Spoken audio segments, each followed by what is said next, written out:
SSC में जो हो रहा है वो बर्दाश्त के बाहर है। बहुत लोगों की जिंदगियां लगभग खत्म सी हो रही हैं।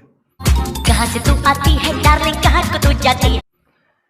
एग्जाम में 80% कट ऑफ का जाना यह दर्शाता है कि आपको पेपर लेना ही नहीं आता। 18 तारीख वाले मेंस में बच्चों के 200 नंबर आने के बाद भी सिलेक्शन ना होना क्या साबित करता है कि जान निकाल के रख दूं पेपर के अंदर तब मेरा सिलेक्शन होगा। कल जब से 18 का रिजल्ट आया है 19 का 2019 एग्जाम में 18 तारीख वाले बच्चे इस तरीके के मैसेज कर रहे हैं कि सर मैं सुसाइड कर रहा हूं, मुझे बचा लो। रात के 3 बजे तक मैं 25 बच्चों से बात करके कन्विंस कर रहा हूं कि इंतजार करो, कुछ करेंगे। हम सरकार को इसलिए लेकर आए थे कि यह सरकार पहले वाली सरकार से भी बेहतर काम करेगी और हमें रोजगार देगी, बट इस सरकार ने तो सारे रोजगार खत्म कर दिए। महंगाई चौथे आसमान पे है, पेट्रोल का दाम इतना बढ़ गया कि अब आप बाइक नहीं चला सकते। रसोई गैस की कीमत इतनी बढ़ गई कि वापस अब चूल्हे पे आना पड़ेगा। एक तरफ तो आपने कमाने के साधन छीन लिए, एक तरफ आपने हर चीज का मूल्य बढ़ा दिया और आप कहते हैं हम करप्शन करते नहीं, और जनता कहती है यह सरकार बहुत अच्छी है। जी हां, 2019 में इंडिया करप्शन के स्थान पे 80 नंबर पे थी और 2020 में वही 86 नंबर पे हो गई। मैं पूछना चाहता हूं, अभी तो जांच बैठी नहीं, तब 6 अंक आगे निकल गई। जिस दिन जांच बैठेगी तो पता चलेगा ना कि करप्शन हो कितना रहा है।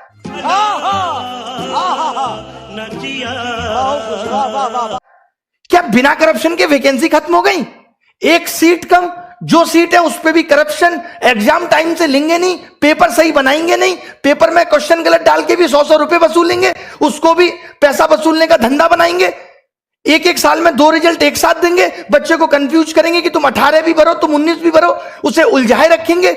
रिजल्ट इतना लेट कर देंगे ताकि वो बोल ही ना पाए, टूट जाए। जैसे कहते हैं ना, कोई अगर आपसे उधार पैसा ले ले, उसको हर दिन कॉल करने दो, रोज उसे घर आने दो, एक दिन वो आना भूल जाएगा, अपने पैसे भूल जाएगा कि भाई मैं इससे ज्यादा परेशान नहीं हो सकता। कल इन्होंने रिजल्ट दिया और मार्क्स के बारे में बोल दिया बाद में देंगे। अब ये पता है मार्क्स कब देंगे? ये मार्क्स देंगे 3 महीने बाद, जब आप लगे होगे 2020 की तैयारी में, आपका ध्यान 2020 की तैयारी में होगा, आप कुछ कह नहीं पाओगे। अरे कब तक सहेंगे हम? अब युवाओं की हुंकार लेके रहेंगे रोजगार। अब अगर रोजगार नहीं मिला ना तो देश सर पे उठा लेंगे। इससे ज्यादा मैं कुछ नहीं कह सकता। क्या करूं, मैं मर जाऊं? हमारी मांगे क्या है? आज ये वीडियो बहुत महत्वपूर्ण है। मैं उन सब लोगों का दर्द बयां कर रहा हूं जो 4-4, 5-5 साल से तैयारी कर रहे हैं और आपकी एक गलती की वजह से उनकी जिंदगी खत्म हो जा रही है। एज रिकॉग्निंग इशू लगातार 2015-16 तक एज अगस्त से काउंट होती थी। अभी कोरोना काल था, आपको छूट दे सकते थे, लेकिन आपने फिर से 1 जनवरी से एज काउंट कर दी। नहीं होने देंगे, आपको अगस्त से वापस काउंट करनी पड़ेगी। एक छोटी सी गलती, अभी जो लोग नए जुड़ेंगे, जिनको पता नहीं है एसएससी के बारे में, मैं उन लोगों को बता दूं कि ये एक मेंस के पेपर को 3 दिन में लेते हैं, 15, 16, 18। 15-16 का पेपर ये नॉर्मल बनाते हैं, 18 का पेपर ये इतना हलवा बना देते हैं जिसमें बच्चों के 200-200 नंबर आते हैं, 190, 195। अब जब ये नॉर्मलाइजेशन करते हैं तो वो सारे बच्चे बाहर हो गए। अब आप एक बात बताइए, जिस बच्चे का नॉलेज बहुत अच्छा था, जो खुद से 200 नंबर ला सकता था, जो बच्चा खुद से 200 नंबर ला सकता था, वो अपना पेपर 1.25 घंटे में करके बैठ गया, तो आपने उसका स्किल कहां टेस्ट किया? वो तो पौना घंटा उसका बर्बाद हो गया पेपर के अंदर। और अब आप कह रहे हो कि आपके जो 200 नंबर थे वो उन बच्चों के मुकाबले कम है और उनको आपने 160 पे ला दिया और उन किसी बच्चों का सिलेक्शन नहीं हुआ। अरे कहना क्या चाहते हो? ये कहां की इंसानियत है? अब आपको 2019 का 18 वाला मेंस दोबारा कराना होगा। लड़ाई उस मेंस को दोबारा कराने की है। जब आप 20 लाख बच्चों का प्री 20 दिन में करा सकते हो, तो आप 1.5 लाख बच्चों का मेंस 1 दिन में क्यों नहीं करा सकते? जी हां। क्या आपके पास इतने रिसोर्सेज भी नहीं रहे अब कि आप पेपर का लेवल एक जैसा रख सको? मतलब आपने एग्जाम का मजाक बना दिया है, क्योंकि आपको करप्शन करना है। और करप्शन को दबाना कैसे है? यह सबसे अच्छा तरीका है, क्योंकि जब बच्चा पेपर दे के आता है तो उछलता है हवा में 190 का कराया, 3 महीने बाद रिजल्ट देते हो, उसका सारा हौसला टूट चुका होता है। 190 नंबर का 200 नंबर का 200 में करने के बाद भी अगर सिलेक्शन नहीं हो रहा तो इसके लिए कौन जिम्मेदार है? तुमने बताया नहीं तो पता कैसे चलेगा? पिछले 2 साल से लगातार कट ऑफ 80% जा रही है, इसके लिए कौन जिम्मेदार है? कॉम्पिटिटिव एग्जाम में 80 नंबर कट ऑफ जाना कितना सही है? क्या आप पेपर का स्तर नहीं बढ़ा सकते जिससे आप उन बच्चों को भी सिलेक्ट कर पाए जिनके अंदर वास्तव में टैलेंट है? अगर एसएससी अपने एग्जाम में एबीसीडी देने लगे तो कैसे यह निर्धारित होगा कि कौन बच्चा जॉब के लायक है और कौन नहीं? अब सरकार से हिसाब मांगना पड़ेगा। अब हमें बहुत बड़े बड़े कदम उठाने पड़ेंगे। 2020 के लिए क्या कदम उठाने हैं? प्री क्वालिफाई करो, अगर एक दिन में नहीं करा सकते तो मेंस एक दिन में कराना होगा। 18 नवंबर वाला मेंस दोबारा होना चाहिए। एसएससी के अंदर वेटिंग लिस्ट होनी चाहिए। 80% कट ऑफ क्यों जा रही है? पेपर का स्टैंडर्ड बढ़ाओ, भले ही सिलेबस के अंदर होना चाहिए पेपर।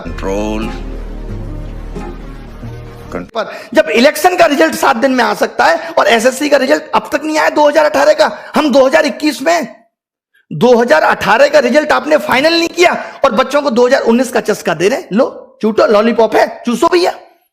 बच्चे को ध्यान ही नहीं है कि उसने 18 भी दिया था, सो गया है वो बच्चा। मोदी जी कहते हैं मैं अभी देश के लिए ऐसा कर रहा हूं, आगे पता चलेगा। डिमोनेटाइजेशन हुआ, आगे पता चलेगा। जैसे एक बाप ये कहे अपने बेटे को रोटी भी ना दे और कहे कि बेटा मैं आगे आने वाली पीढ़ी के लिए कर रहा हूं, आगे आने वाली पीढ़ी के लिए प्रॉपर्टी खरीद रहा हूं।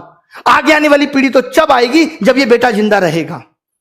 आगे आने वाले लोग तो तब आएंगे जब युवा जिंदा रहेगा, जब हम लोग जिंदा रहेंगे। किसके लिए कर रहे हैं मोदी जी? अब मैंने ये डिसाइड किया है कि 5 दिन के अंदर हम ये हैशटैग चलाएंगे, मोदी _रोजगार_2। 5 दिन के अंदर, यानी आज 25 तारीख को सुबह 11 बजे पहली चीज। और जितनी भी आप देखिए, ये मीडिया जो है पारी हो रही है, ये दिखाती है। ये मीडिया श्वेता का ऑडियो वायरल हो गया, ये दिखाती है। ये मीडिया विनोद दिखाती है। ये मीडिया जोमेटो वाला सोनू दिखाती है। ये मीडिया तैमूर ने किस कलर का कच्चा पहना, ये दिखाती है। इस मीडिया को ये नहीं पता कि युवाओं का दर्द क्या है। अगर मीडिया ने ये टॉपिक नहीं दिखाया, ये अनफेयरनेस नहीं दिखाई, तो आप सबको मेरी कसम है कि सारे मीडिया चैनल्स की वीडियो को जाके रिपोर्ट करो। हम दिखाएंगे कि इनका आईटी सेल हमारी ताकत के सामने कितना तुच्छ है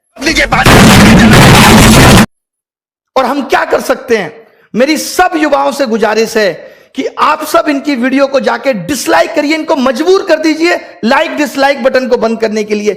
इतने कमेंट करिए, इतनी वीडियो इनकी रिपोर्ट करिए, मोदी जी की मन की बात को डिसलाइक करिए। और एक बात जो मैंने पहले भी कही थी, क्योंकि अब यह मुद्दा पूरे देश में फैलना चाहिए, लोगों को पता चलनी चाहिए कि हम किस तरीके से जूझ रहे हैं नौकरी के लिए, कितनी परेशानी हमारे जीवन में है। जब इस देश में चुनाव दोबारा हो सकता है तो 2019 का 18 नवंबर वाला पेपर भी दोबारा हो सकता है। और क्यों ना हो, आपने ऐसा पेपर क्यों बनाया कि बच्चे के 200 नंबर आए? और जब बच्चे के 200 नंबर आए तो आपने उसे क्यों बाहर कर दिया? किस बेसिस पे आपने उसे बाहर कर दिया? हमें इसका जवाब चाहिए। ये बहुत बड़े मुद्दे नहीं है कि वेटिंग लिस्ट हो, एज रिकॉग्निंग इश्यू सॉर्ट आउट हो, 18 नवंबर मेंस फिर से हो और 2020 में मेंस एक दिन में हो और प्री क्वालिफाई करो। अगर आप एक दिन में नहीं ले सकते, क्योंकि हमें अब आपके नॉर्मलाइजेशन के तरीके पे बिल्कुल भरोसा नहीं है, कोई ट्रांसपेरेंसी नहीं है उसके अंदर। क्यों नहीं दिया आपने मार्क्स? 5 दिन के अंदर आपको मार्क्स देने होंगे। मैं एसएससी से ये गुजारिश करता हूं कि आपको 5 दिन के अंदर मार्क्स देने होंगे। मार्क्स तो आपके पास है ना? कितना टाइम लगता है अपलोड करने में? स्पीड नहीं आ रही, जियो की सिम भिजवा दें? बताइए कि आप मार्क्स नहीं देंगे, क्योंकि आपको पता है आप मार्क्स उस वक्त देंगे जब बच्चा 2020 में बिजी होगा, चाहकर भी कुछ नहीं कर पाएगा। उसको लगेगा यार अब 2020 ना हाथ से निकल जाए। ये सब गधा बनाने की चीजें। लास्ट में हो जाएगा कि 5000 लोगों को नौकरी मिली। ये सबका मन बहलाया जा रहा है, इससे ज्यादा कुछ नहीं है। रेलवे में भी इससे ज्यादा कुछ नहीं है, बैंक में भी इससे ज्यादा कुछ नहीं है, सब जगह बेवकूफ बनाया जा रहा है, नथिंग एल्स।